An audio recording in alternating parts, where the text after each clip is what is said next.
Hello বন্ধুরা, good morning. কেমন আছো তোমরা সবাই? আশা করি যে যেখান থেকে ভিডিওটা দেখছো তোমরা সবাই খুব খুব ভালো আছো। দেখো বন্ধুরা, আজকে কি পরিমাণ কুয়াশা পড়েছে। অনেকটা বেলা হয়ে গেছে, কিন্তু আমার শাশুড়ি মার কাজকর্ম হয়ে গেছে। আমি এইমাত্র উঠলাম।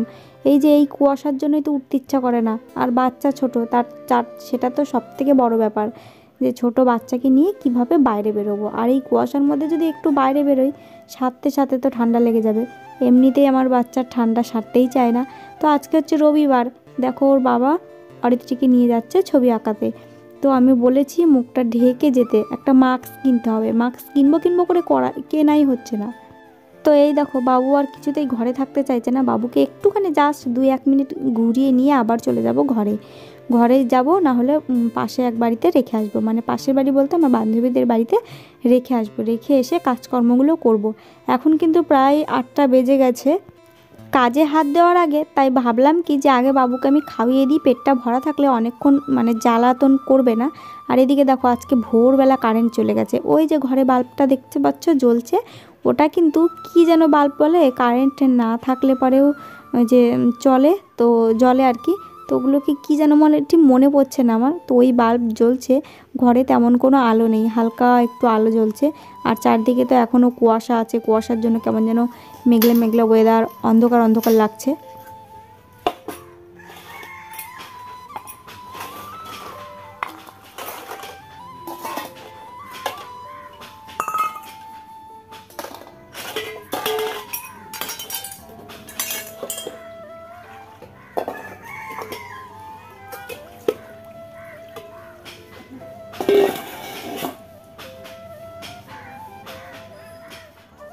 আমাদের প্রত্যেকটা ঘরের বউদের কিন্তু জলে হাত দিয়ে কাজ না করলে কোনো কাজই হয় না।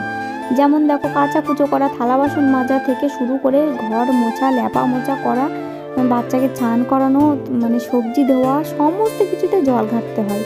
কিন্তু আমাকে প্রায় মানুষই দেখি কি, অনেকেই আমাকে বলে যে তুমি একটু সাবধানে থাকবা, জল ঘাটবা না, তাহলে বাচ্চার ঠান্ডা লাগবে না। আমি বুঝে পাই না। জানি বাচ্চা আমার বেস্ট মিল্ক খায়, কিন্তু আমি বুঝে পাই না যে আমি জল ঘাটলে আমার সাথে বাচ্চার কি সম্পর্ক। মানে আমার যদি ঠান্ডা লাগে, কেন বাচ্চাটার ঠান্ডা লাগবে? মানে এটাই আমি বুঝে পাই না। ঠিক আছে, অনেকে বলে, কিন্তু আমি চেষ্টা করি মানার জন্য, আবার কখনো কখনো মানা হয়ে ওঠে না। যেমন এই দেখো, সকালবেলায় কতগুলো থালা বাসন, এই থালা বাসনগুলো আমাকে মাজতে হবে জলে হাত দিয়ে, মাজা ধোয়া করতে হবে। আচ্ছা বন্ধুরা, তোমরা কারা কারা এই ব্যাপারটা মানো আমাকে একটু কমেন্ট করে জানাবে তো। ঠিক আছে, এটা কি আদৌ সত্যি, নাকি আগেকার দিনের মা ঠাকুমা দিদিমাদের কথাই এগুলো এখনও চলে আসছে। এই যে দেখো বন্ধুরা, এখানে থালা বাসন ধুতে এসেছি কলপারে আমি, আর অনেকগুলো ভাত টাত ফেলেছি, এঁটো কাটা ফেলেছি। পাশের বাড়ির হাঁস এসে কি সুন্দর করে খাচ্ছে। আমাদের কলটা যেই জায়গাতে আর হাঁসগুলো যেই জায়গাতে ছিল আর কি, আমাদের কলের জল আগে যেই জায়গাতে যেত আর কি, তো সেই জায়গাগুলো কিন্তু আমার জ্যাঠা শ্বশুরের। আমার জ্যাঠা শ্বশুর যেহেতু সরকারের থেকে ঘর পাচ্ছে, তো উনি ওখানটাই ঘর করবে।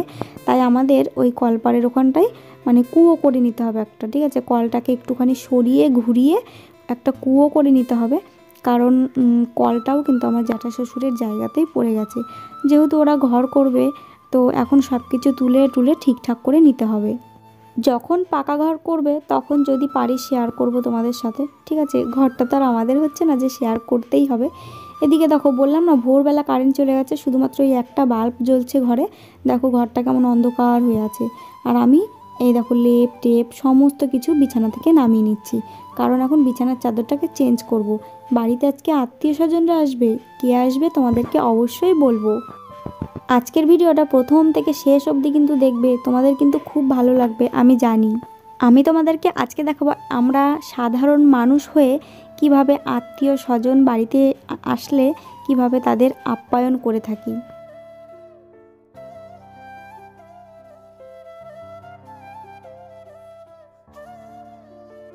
তো এদিকে বিছানার চাদরটা পেতে ঘরটা ঝাড় দিয়ে আমি চলে এসেছি। এদিকে দেখো, অরিত্রীর পাপা বাজার থেকে এইমাত্র বাড়ি আসলো বাজার করে নিয়ে।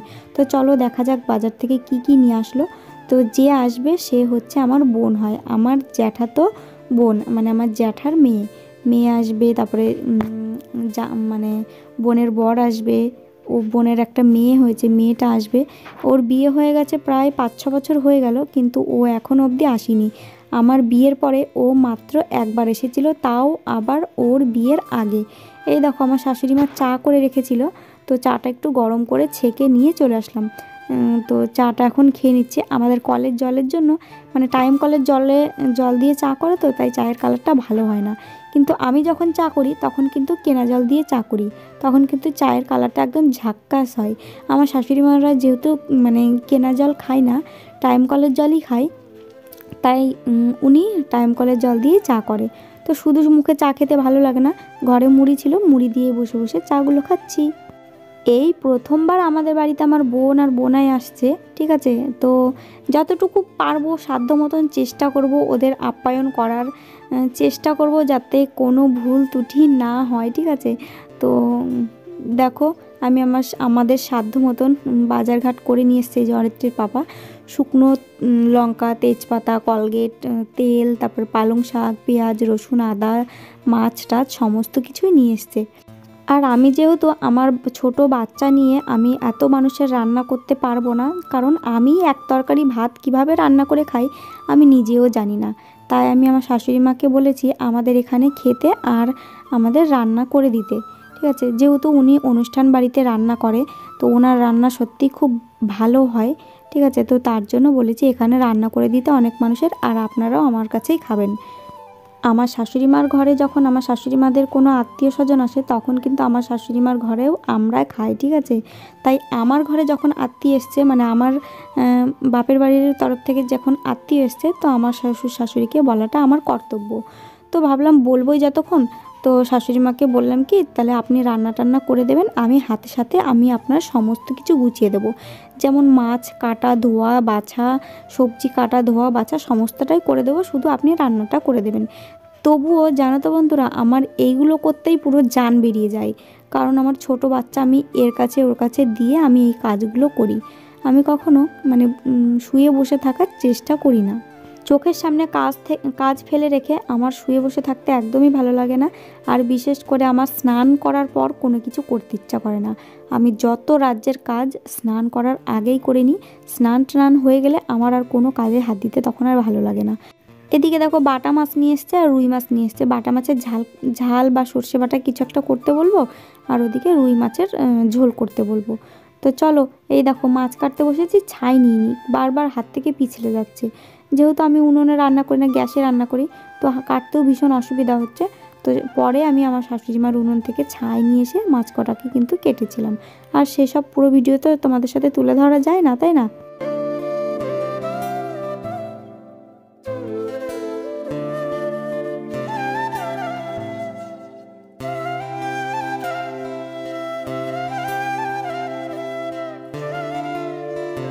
মাছ কাটা ধোয়া পুরো কমপ্লিট। আমার বাবুকে আমি আমার বান্ধবীদের বাড়িতে রেখে এসেছি। তো এই ফাঁকে ভাবলাম কি যে ওর পেটটাও ভরা আছে, মাছটা ধুয়ে নিলাম, তো পেটটা তো ভরা আছে, তো এই ফাঁকে আমি সবজিগুলোও কেটে নিই। মানে যখন দেখি যে আমার বাবু আমার কাছে নেই, কেউ নিয়েছে, আমি সেই ফাঁকে কাজগুলো করে রাখার চেষ্টা করি। যেমন ধরো স্নান করা, খাওয়া, এগুলোও কিন্তু একটা কাজ। ধরো স্নান করার পর পুজো দেওয়া, তো এটাও কিন্তু একটা কাজ।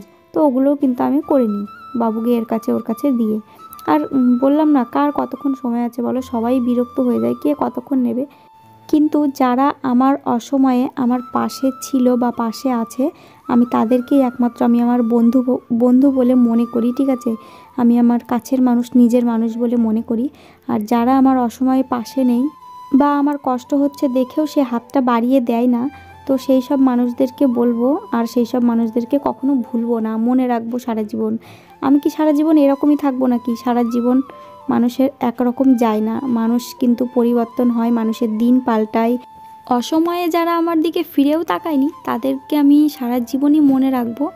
আর আমি জানি ভগবান সারা জীবন কিন্তু আমার দিন এরকম রাখবে না। আমিও বড় হব, আমিও মানুষের মতন মানুষ হব, আর 5টা বড় বড় ইউটিউবারের মতন আমিও হব।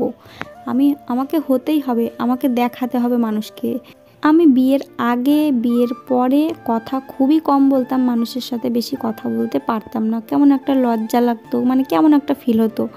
তখন আমাকে মানুষ ন্যাকা বোকা যা না তা পেরেছে তাই বলেছে, কিন্তু এখন আমি আর ন্যাকা বোকা নেই, এখন আমি যথেষ্ট শিখে গেছি। আর আমি কিন্তু এখন মানুষ চিনতেও শিখে গেছি, জানো তো। আমাকে অনেকেই, যে ভিডিও করতাম তো, ভিডিওর সূত্রে অনেকেই কিন্তু আমার সঙ্গে কথা বলতে চাইতো, খুব মানে এমন ভাব করতো, মানে এমন ভাব করে কথা বলতো। আমি কিন্তু সবার কথা বলছি না, কিছু কিছু মানুষ এসেছিল আমার জীবনে, তাদের কথা বলছি। এমন ভাব করে কথা বলতো, মনে হতো যে আমাকে কতই না ভালোবাসে।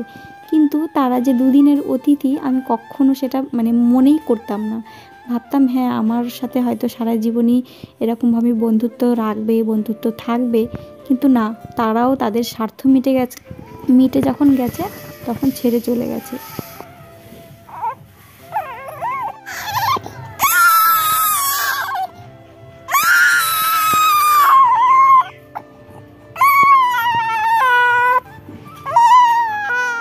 আজকে খুব একটা খারাপ ঘটনা ঘটে গিয়েছিল। বাবু দেখতে পাচ্ছিল প্রচণ্ড কান্না করছিল। বাবুকে আমি চাল ডালের গুঁড়োটা খাওয়াতে গিয়ে, রান্না করে খাওয়াতে গিয়ে, বাবুর গলায় ঠেকে গেছিলো, মানে বুকে বেঁধে গেছিলো। বাবু পুরো কালো হয়ে গেছিলো, একদম পুরো নীল হয়ে গেছিলো, মানে দম ফেলতে পারছিল না। আমার পাশে তখন কেউ ছিল না, ঠিক আছে, মানে কেউই ছিল না, যে যার কাজে ব্যস্ত ছিল। তো আমি মানে কি করব তখন সেই সময়টা বুঝে উঠতে পারছিলাম না। তো ওকে ডাকলাম, মানে আমার শাশুড়ি মা তখন মানে বাথরুম পরিষ্কার করছিল, আমার শাশুড়ি মা একটুখানি কোলে নিল, তো নিয়ে পিঠ টিট থাবড়িয়ে টাবড়িয়ে দিল, আমি আবার পিঠ টিট থাবড়িয়ে টাবড়িয়ে দিলাম। তো মানে সেই সিচুয়েশানটা যে আমার কি গেছে বন্ধুরা, আমি সত্যি তোমাদেরকে বলে বোঝাতে পারবো না। আমার শুধু মানে শরীর থেকে আত্মাটা বেরিয়ে যায়নি। আমার এতটা মানে খারাপ লাগছিল, এতটা ভয় লাগছিল, কি করব বুঝে উঠতে পারছিলাম না। তাই সবাই আমাকে বলেছে চাল ডালের গুঁড়ো এখন আর খাওয়াতে হবে না, কারণ চাল ডালের গুঁড়োটা একটু সুজি সুজি ভাব হয়, তো মিহি করেই ভাঙিয়ে নিয়ে এসছে, কিন্তু তবুও না গলায় ঠেকে যায়, তখন কাশি ওঠে, ওই কাশি থেকে মানে গলায় আটকে যায়। তো তোমাদের সঙ্গে অনেক কথা বললাম, কথা শেয়ার করতে করতে এই দেখো আমার শাশুড়ি মার রান্না হয়ে গেছে। মাছের তেল চচ্চড়ি, তারপরে হচ্ছে বেগুন ভাজা, বাটা মাছের ঝাল টাল সমস্ত কিছু রান্নাবান্না কমপ্লিট, দেখতেই পারলে তোমরা। এই দেখো চলে এসেছে আমার বাবুর মাসিমণি। তো এটা হচ্ছে আমার জ্যাঠার মেয়ে, আমার হচ্ছে বোন। আমরা ছোটোবেলায় সবাই মিলে একসঙ্গে খেলাধুলা করতাম। তো ছোটোবেলার সাথী, ঠিক আছে, ও যা করতো আমিও তাই করতাম, আমি যা করতাম ও তাই করতো। এটা হচ্ছে সেই আমার বোন, আর এটা হচ্ছে বোনাই। এই টাইম ওরাও আসলো, এই টাইমে আমার বড় কিন্তু কাজের থেকে বাড়ি আসলো। তো তোমরা তো দেখতে পারলে সকালবেলা আজকে রান্না করা হয়েছিল না, ঠান্ডা ভাত ছিল, স্নান করে না ওই ঠান্ডা ভাতটা পেঁয়াজ কাঁচা লঙ্কা সব কিছু মেখে একটুখানি খেয়েছি, যাতে পেটটা একটুখানি ঠান্ডা হয়, তো একটুখানি কোনো রকমে খেয়েছি। ওরা এসে এই জামা কাপড় চোপড় কোনো রকম ছেড়ে বললো কি যে আগে মাঠের থেকে ঘুরে আসি, না হলে সন্ধ্যা লেগে যাবে, তখন আর যেতে পারবো না। কারণ ওদের ওখানে এরকম ফুল চাষ নেই, তো ওরা আমার ফোনে ভিডিওতে দেখে ওরা বলছে যে আগে মাঠে যাব, মাঠে আগে ঘুরতে যাব। তো দেখো ওরা মাঠে ঘুরতে এসছে। ওই রাস্তাটা কোনটা, মেন রাস্তাটা নাকি যেটা বাজার দিয়ে সোজা চলে গেল? ও বাজার দিয়ে যেটা আরে সোজা ওইখান দিয়ে আমরা ইতে গেলাম না, সেই টোটন দাদাদের বাড়িতে। এই রাস্তাটা বাসগুলো চলে গেল, টোটন দাদার বাকুল্লার ভিতর দিয়ে গেলাম না।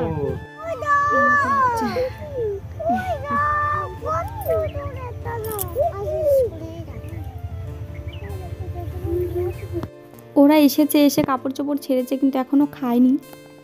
তো আমি বললাম যে আবার কালকে আসবো। তো ওরা এখন চলো ওদেরকে নিয়ে এখন বাড়ি যায়, বাড়িতে গিয়ে ওদের এখন খেতে দিই। ওদের আসার কথা ছিল 12টা-1টার দিকে, কিন্তু আস্তে আস্তে অনেকটাই লেট হয়ে গেছে, কারণ ওরা আসার সময় একটা জিনিস খুঁজে পাচ্ছিল না, তার জন্য অনেকটা লেট হয়ে গেছে। তো চলো বাড়ির দিকে যাওয়া যাক। মাঠে না প্রচুর রোদ, কিন্তু বাড়িতে গেলে আবার ছাওয়া, কেন কি জানি, কারণ মাঠটা হয়তো ফাঁকা, তার জন্য রোদটা ভালো পাই। দেখো এটা কিন্তু নতুন গাছের ফুল, কি সুন্দর হয়েছে না ফুলগুলো। তোমরা যারা আমার ভিডিও দূর থেকে দেখো হয়তো তারাও আমার এই ফুলের মাঠ ঘাট খুব পছন্দ করো, ভালোবাসো। এইগুলো হচ্ছে ধানের বীজ, দেখো বীজ পেতেছে, এগুলো আরেকটু বড় বড় হলেই মাঠে কিন্তু লাগিয়ে দেবে এই ধান।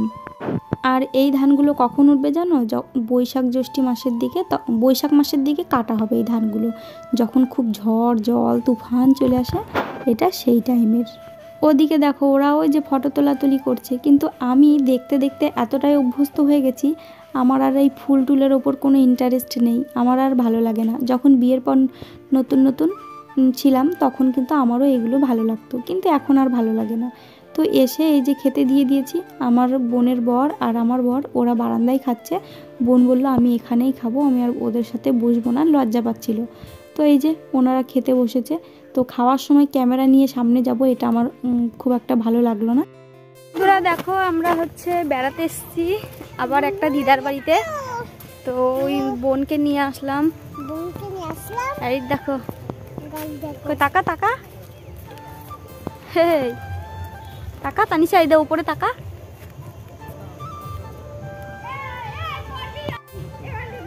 হুম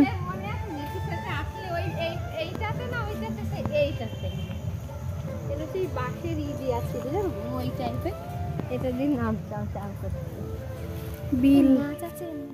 আমাদের এখানে রাইসটা খুব ফেমাস, আমারও ভালো লাগে খুব। আর আমার বোন বা যারা আসে আমাদের বাপের বাড়ির দিক থেকে তাদের সবারই খুব ভালো লাগে, কারণ আমাদের বাপের বাড়িটা এতটাই মানে গ্রাম সাইড। তো আমার বাপের বাড়ির ওদিকে চাউমিন সেরকম কিছুই পাওয়া যায় না, এসব কিনতে হলে অনেকটা দূরে যেতে হয়। তো আমার বোনের যেখানে বিয়ে হয়েছে সেখানে কিন্তু পাওয়া যায়, কিন্তু রাইসটা পাওয়া যায় না। কিন্তু রাইসটা ওর খুবই ভালো লাগে, তাই ও বলেছে যে রাইসটা খাওয়াতে হবে। আমি বললাম ঠিক আছে চ। তো এই দেখো সবাই মিলে চলে এসেছি সন্ধ্যাবেলায় রাইস খেতে। বাড়ি গিয়ে আর ভাত টাত খাবে না বলছে। অনেক দিন পর সবাই মিলে এইভাবে রেস্টুরেন্টে খেতে বেশ ভালোই লাগছে, খুব একটা খারাপ লাগছে না। আর বাবুকে ওর ঠাম্মির কাছে রেখে এসেছি, তো ওর ঠাম্মির কাছে হয়তো ঘুমিয়ে পড়েছে। আমরা এখান থেকে যাব, খেয়ে গিয়ে কিছু কেনাকাটা করব। তো পরের দিন পরের ভিডিওতে তোমাদের অবশ্যই দেখাবো। আর চলো আজকের ভিডিওটা না এই পর্যন্তই থাক। আর অরিত্রীর তো এই জিনিসটা খুবই ভালো লাগে, অরিত্রীরও ভালো লাগে, আমারও ভালো লাগে, সবারই কিন্তু এই জিনিসটা ভীষণই ভালো লাগে। আর কেমন লাগলো তোমাদের এই আমার মানে সাধারণ বাড়িতে, গরিবের বাড়িতে যতটুকু পেরেছি সাধ্য মতন আপ্যায়ন করেছি।